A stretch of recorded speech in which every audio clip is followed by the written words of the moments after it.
Lions TV, full time from the den via Lions TV Towers. It finishes Millwall 0, Swansea City 3. Yes, Swansea come in to the game on the back of 4 straight defeats and with no goals. But let me tell you, you don't become a bad team overnight. I'm going to defend the team here and the players. I honestly thought we give a good account of ourselves in that first half. And for those who are going mad on the live stream going, I can't believe this, row it out. I said row it out. I said row it out when we was 10 games without a win. I said row it out when he was persistent with playing Troy Parrott and Bennett out of position on the left.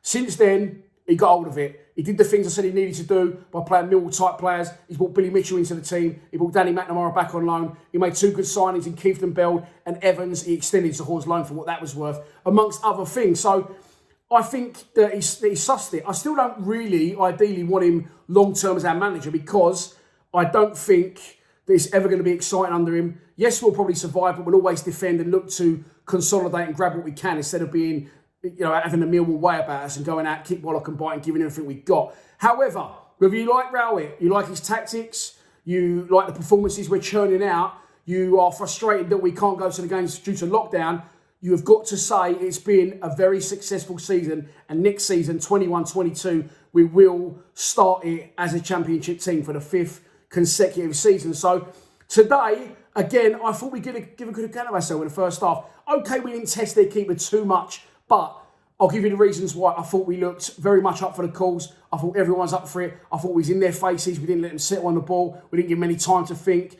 And we kept forcing them to play balls and backwards and backwards and backwards like we usually do when we're going forward. Also coming forward, Danny McNamara, Billy Mitchell, Scott Malone and the front 2, I thought looked exciting. Although the final ball didn't always come off and we didn't really test their keeper, I felt that we'd give a good account of ourselves in that first half. Of course, until the 46th minute, I don't know who was at fault. I think Jake Cooper gets sucked in to attend to some danger further infield. Scott Malone, by the time he realises the danger, which is their main man, we give him too much time and space at the back post. He gets out his feet. It's a fantastic strike across Balkowski. And we go in at half-time, 1-0 down. We come out for the second half and straight away we're on the attack. And again, just a little bit of luck.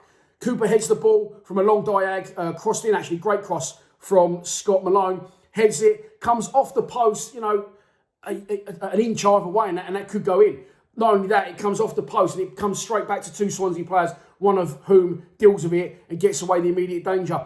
From that point, I was a little bit excited. Thought we could get back into the game. Thought we could have this one last playoff push. But obviously, listen, it was always out of our reach. But it is nice to have that carrot there dangled at you. That carrot has well and truly been munched up now and gone, because after that, we failed to impose ourselves on the game. Swansea were by far the better side. They started to pull us apart. And again, as I said, you don't become a bad team overnight. Look at the players they got. Routledge, Hourihan, Lowe, Ayew. These are the players. Lowe especially goes on to score the next 2 goals. We tried to buy him was either out of our budget or out of our wage structure. So I do have sympathy with the team and the manager. I do feel, however, we gave him too much time and space on the ball. But maybe it was just their class. As I said, you don't become a bad side overnight. And they was always going to get back on the right track under their extremely horrendously offensively ugly manager. They was always going to do that. So the second goal, Bennett gets caught on it and it's released through too low, cuts across Marlon Romeo and strikes. Again, look, Balkowski, no joke of a goalkeeper. We know how fantastic he is. He hasn't moved for either strike. You can't give Lowe that amount of time and space on the ball in the area with his low centre of gravity and his quick feet, and he makes it 2-0. And then the icing on the cake, Marlon Romeo does his best to stand him up, but he's just a standard above Marlon Romeo. He turns Romeo, puts it into Lowe, and at this instance, I will say Jake Cooper has got to get tight to him and not give him time and space to turn in the box. But once again, fires in off the underside of the bar. Balkowski doesn't move, and rightly so. It's a fantastic strike. Jamal Lowe hasn't scored in 17 games. But as I said, you don't become bad players and a bad team overnight. And Swansea sit third in the table. Our season and our race is definitely run now. And at points, I wanted our manager out. I'm still not overly excited at the thought of him being our manager next season, because I still think, despite who we get in, we'll play with the same way, with the same tactics and the same defence-minded approach to everything we do going forward. So, you can't knock him, though. You can't knock what he's done. He did turn it around when it looked doomed, and I was wrong, but he did things that I said he should have done to undoom it. So I will take a little bit of credit for that. Thank you very much.